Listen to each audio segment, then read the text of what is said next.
but also one of the things we've learned in Blue Zones, that if you're not doing it alone, that if you can find your little cohort, we call it a moai in Blue Zones, a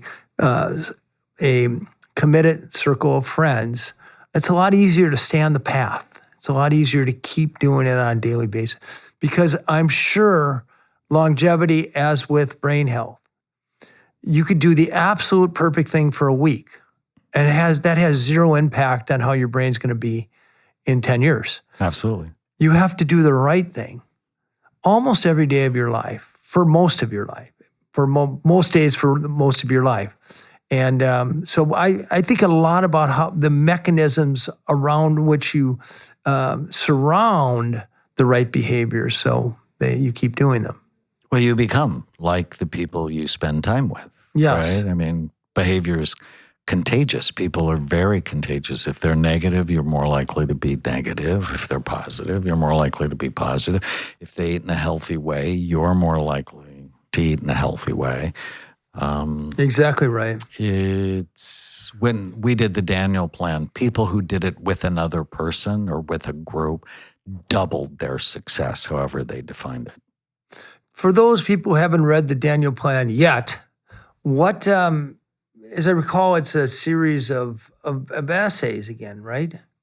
For the most part. So or prescribed a series of essays? So the short story is, I went to my church here in Newport Beach. I had just finished writing Change Your Brain, Change Your Body, my second book on the connection between physical health and mental health. And I was very happy. It was a Sunday morning, and I went to my church, and I said, Tana, my wife, who you met, why don't you drop Chloe off at Children's Church? I'll go save us seats. And I walked by hundreds of donuts for sale. And I've been going to church since I was 4 years old. And that day, they pissed me off. I'm like, I'm going to church to get my soul fed. These people are trying to kill me. And then I walked by bacon and sausage cooking on the grill, and then hundreds of hot dogs for after church. And I just felt like I was being slugged, like I'm in a prize fight and I'm just getting hit. And then I sat down, and the minister started talking about the ice cream festival they had the night before. And I'm furious. So I've been going to church since I was a kid. I'd never seen it before like this. And when Tana found me in church, I'm typing on my phone, and she hates that.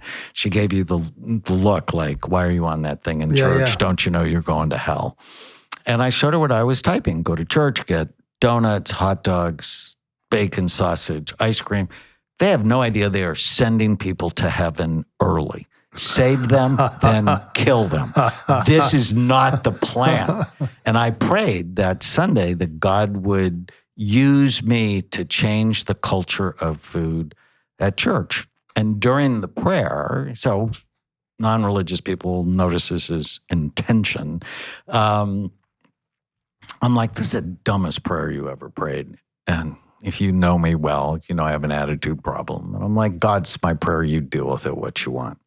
2 weeks later, Rick Warren, huge church, America's pastor, on the cover of Time twice, wrote The Purpose-Driven Life, our generation's best-selling book, calls me up, and I'd never met him. He said, I'm fat. My church is fat. Will you help me? I'm like, you had me from a low. No, remembering the prayer. And January 15th, 2011, we launched the Daniel Plan. It's based on 5 pillars: faith, why do you care? Food, fitness, focus, which is brain health, and friends, which is community. And the first week, 15,000 people signed up. The first year, they lost £250,000. And thousands of churches have done the program around the world. Wow. And just this is what people get better together, or they get sick together. And I'm going to reboot my version of it. It's called the Amen Whole 4. This one for faith communities, because it's not something you can do for a season. Pastor Warren said, we're doing this for a season. I'm like, you don't do health for a season. You do it for the rest of your life. That's right. If you care, right? You do it as long as you care, you want energy, care, you want a healthy brain. And I'm so excited about it. The beauty of church, whether you're religious or not, and we know this from Blue Zones, people who just show up to church, temple, or mosque, it doesn't have to be any special God, but showing up to a faith-based community 4 times per month adds about 4 years of life expectancy for the average person. And for inner city youth, it can be as much as 14 years of life expectancy.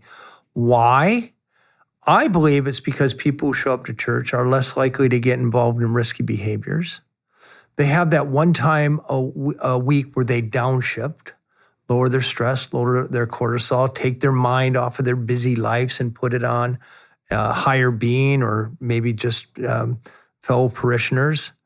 And you also have a community and you have a ritual. You're doing it every single week. There's very few things that we do every single week. People get excited about training and running a marathon, and that's 6 months or a year, or they get excited about some diet, and diets last on average about 7 months. And they get excited about some, fitness program.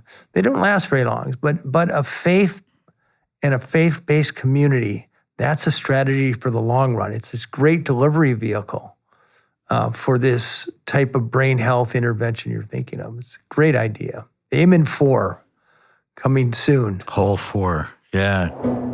So if you like that clip, there's a lot more where that came from. So hit the like button, subscribe to the channel, ring the bell so you won't miss our new videos as they come out each week.